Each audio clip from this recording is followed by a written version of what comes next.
Localizado no sudoeste do Paraná, Cruzeiro do Iguaçu é um município que carrega em suas raízes a força e a determinação de seus pioneiros. Desde sua fundação, esta terra é marcada por histórias de superação, trabalho árduo e um espírito comunitário que permanece vivo até hoje.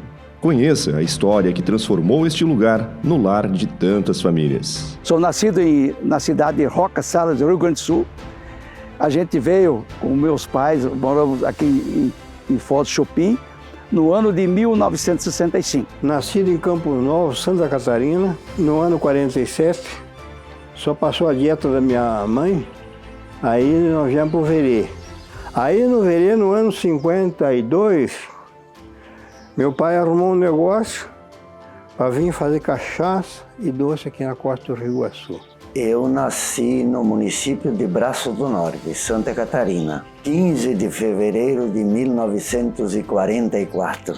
E a família era grande, nós tínhamos, devia ser 2,7 ou 2,8 alqueires de terra para 13 filhos. Por falta de terra, nesse fluxo de que o Paraná tinha terra, ele começou a fazer visitas e até que numa viagem dessa, ele encontrou esse pedaço. E se instalamos exatamente aqui. Morei em Santa Catarina, passei por Verê, do Verê depois passei por Chupim, do Chupim estou aqui. Eu nasci em Lagoa Vermelha, Rio Grande do Sul, em 15 de julho de 1948. Eu vim com mais ou menos, não lembro bem, deve ser 13 anos. Vim para essa região de Cruzeiro do Iguaçu, né? Esse território de Cruzeiro do Iguaçu, maio de 61. Eu vim para cá em 1973, sou natural de Campo Herê, Santa Catarina. Eu trabalhava no comércio lá. Daí eu vim pro Cruzeiro para cá, onde abri uma mercearia no canteiro da Copel, na usina Júlio de Mesquita Filho, onde é que hoje é a prainha, né? Vim e coloquei uma mercearia aqui em Foz do Chupim. Era Supermercado Pontes. Eu nasci em 15 de maio de 1959, no interior de Passo Fundo, Rio Grande do Sul. De lá, com 10 anos, nós fomos morar no perímetro urbano de Sertão, cidade de Sertão. Depois fui estudar no Colégio Interno dos Padres em Erechim, Passo Fundo e Viamão, Rio Grande do Sul. Em 1988, eu recebi uma proposta para vir trabalhar aqui em Foz do Chupim. E acabei decidindo de vir para cá em 1988 devido ao fator econômico, que o salário era bem mais condizente aí. Tudo começou com a coragem de um homem, Atanásio Pires, o primeiro a desbravar e morar na região. Ele enfrentou desafios imensos para transformar a mata fechada em um lugar habitável. Sua determinação abriu caminho para as primeiras famílias que aqui chegaram. Atanásio Pires foi o fundador do nosso lugar aqui. Ele chegou aí no final da década de 1930, saindo de Boi Preto, hoje chama-se Coronel Vivida, descendo o Rio Chupim. Ele levou vários dias descendo a Foz do Chupim. A intenção dele era achar uma região que ele pudesse fazer uma plantação de fruta, principalmente fruta cítrica, laranja. Ele descia o rio e ele vivia da pesca e da caça, mas da caça não a carne. A caça não a carne, o couro. Isso era anta, isso era veado, isso era tudo quanto é espécie, mas para tirar o couro e comercializar o couro. Ele é o primeiro que desce pelos rios, está aqui. Aí aqui é tudo sertão puro. Então Atanásio Pires tirou uma propriedade para ele, tinha do Viganó passando ali, saindo do canoa para cá, tudo Atanásio Pires. E com o passar do tempo começou a chegar novas pessoas através do rio.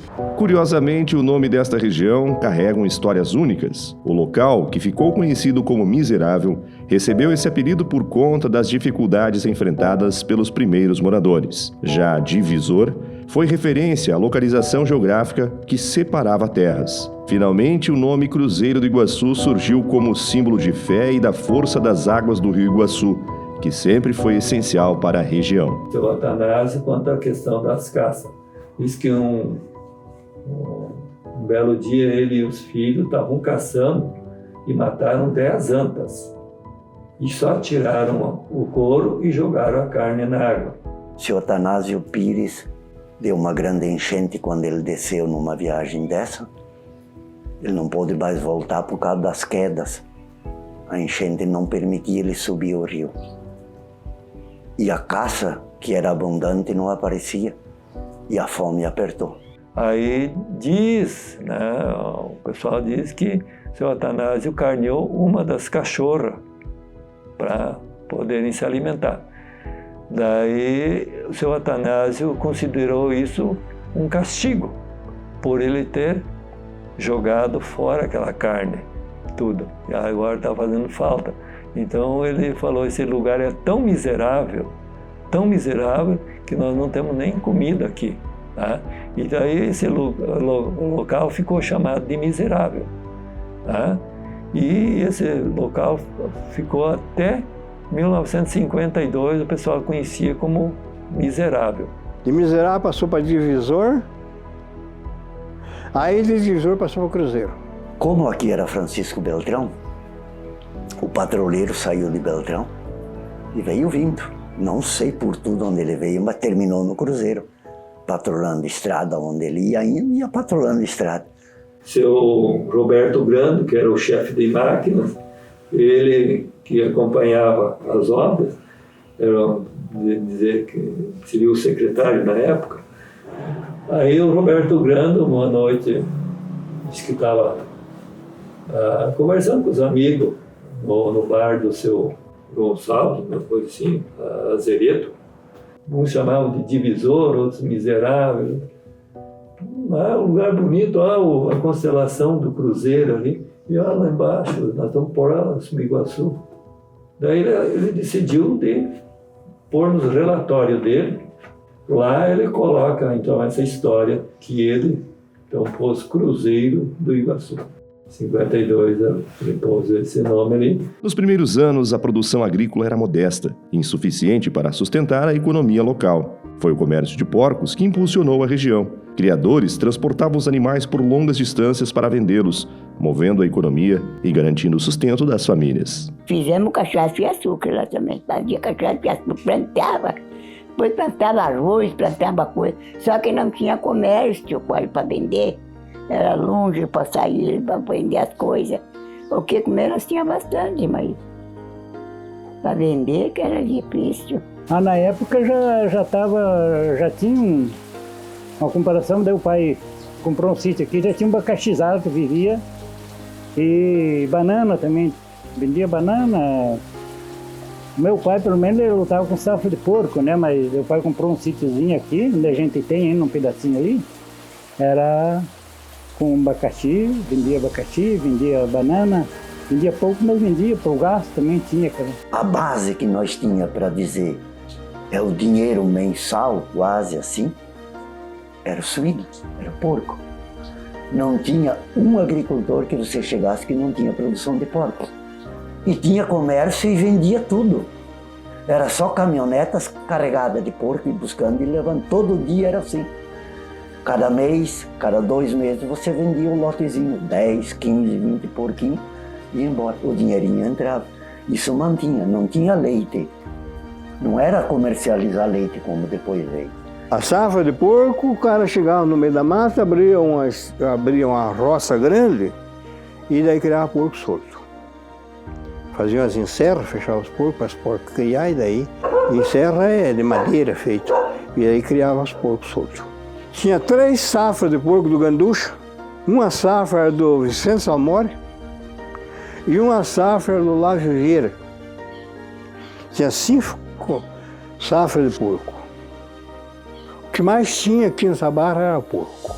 Eles transportavam esses porcos para a União da Vitória. Depois teve uma época que eles levavam para Lagoa Seca, em Guarapuava, também, os porcos que eram criados aí. Eu não lembro o nome dos outros criadores de porcos, tá? Mas a gente tem o seu Malaguti, ele tinha a criação de porcos exatamente aqui próximo aonde aconteceu o incidente da falta de comida do seu Atanásio ali. Mas em 80, 81 e 82, a peste suína africana, aí a crise veio. Muitos tentaram resistir em produzir suíno, aí se acabaram de uma vez, porque daí ele não produziu mais dinheiro, o porco comeu o patrão. Um marco importante para o desenvolvimento do município foi a construção da usina Júlio Mesquita Filho. Este grande projeto trouxe empregos e infraestrutura e ajudou a modernizar a região, tornando-a em um ponto de referência no estado. Quando essa usina começou a gerar, no ano de 1970, a região do sudoeste praticamente era uma região desabitada, era maioria mata. O nosso local, nós não tínhamos acessos a estradas, nós não tínhamos energia elétrica, não existia comunicação de jeito nenhum, nem televisão, nem sinal de TV não tinha na época, né? Então, essa usina foi tão importante que tudo se deu-se a partir daí o desenvolvimento na região do sudoeste do Paraná. A Foz do Chupim foi mais ou menos 64, mais ou menos, que nós mudamos lá onde o pai tinha comprado esse sítio, para esse sítio aqui, né? Aqui, um sítiozinho que tinha aqui, da família, nós mudamos para cá, estavam abrindo o valo ali que tem aqui da usina, Júlio Mesquita Filho. Eles estavam fazendo a sondagem, furando ali, para nós foi uma novidade, que veio aquelas máquinas fazendo aqueles buracos, né? No começo, depende, no início, como não tinha essa energia, então a Copel possuía alguns geradores exatamente para, no caso de falta de energia, e algumas estruturas eram com geradores disso, isso existia. O aeroporto foi construído na época da usina Chupim 2, a usina Chupim 2 era da energética. O pessoal começou a vir naquele tempo daí, a formar uma vila, né? Começaram lá embaixo, na entrada, lá a vila. Daí veio aumentando daqui para tudo por lado. Muita gente na época, daí no passado dos anos, teve muita gente que passou por aqui, muita gente mesmo. Mas teve uma época que o Chupim 2 tinha mais gente do que Doizinho, que era o cruzeiro.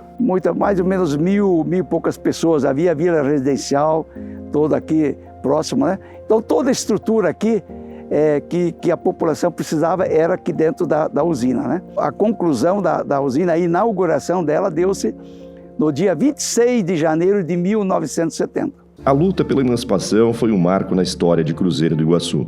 Após muitos esforços, a autonomia foi conquistada e o município realizou sua primeira eleição. Um momento de celebração e esperança para todos os moradores. Quando o Cruzeiro se emancipou, 26 de abril de 1990, através da Lei 9.232/90, assinado pelo governador da época. A gente ouvia assim, é grande, o município não consegue atender. Quem fez o projeto lá foi o deputado, o Dr. Nereu Maxian, né? Faltou a questão do plebiscito. A comunidade devia dizer sim ou não pela criação do município. O governador autorizou. E daí daí foi feita a eleição para a criação do município, né? Se todos estavam de acordo. Esse plebiscito foi feito dia 1º de setembro de 91. Eu não lembro, mas deu acho que 87% de aprovação.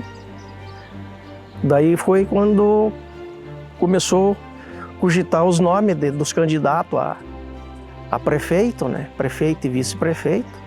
A primeira eleição no município ocorre, então, em 3 de outubro de 1992, onde nós tivemos 3 candidatos. Nós tivemos o seu Daniel Meurer e a dona Lourdes Berzinski, numa chapa pelo Partido dos Trabalhadores. Nós tivemos a chapa pelo Partido Democrata Cristão, o Idacir Navarini com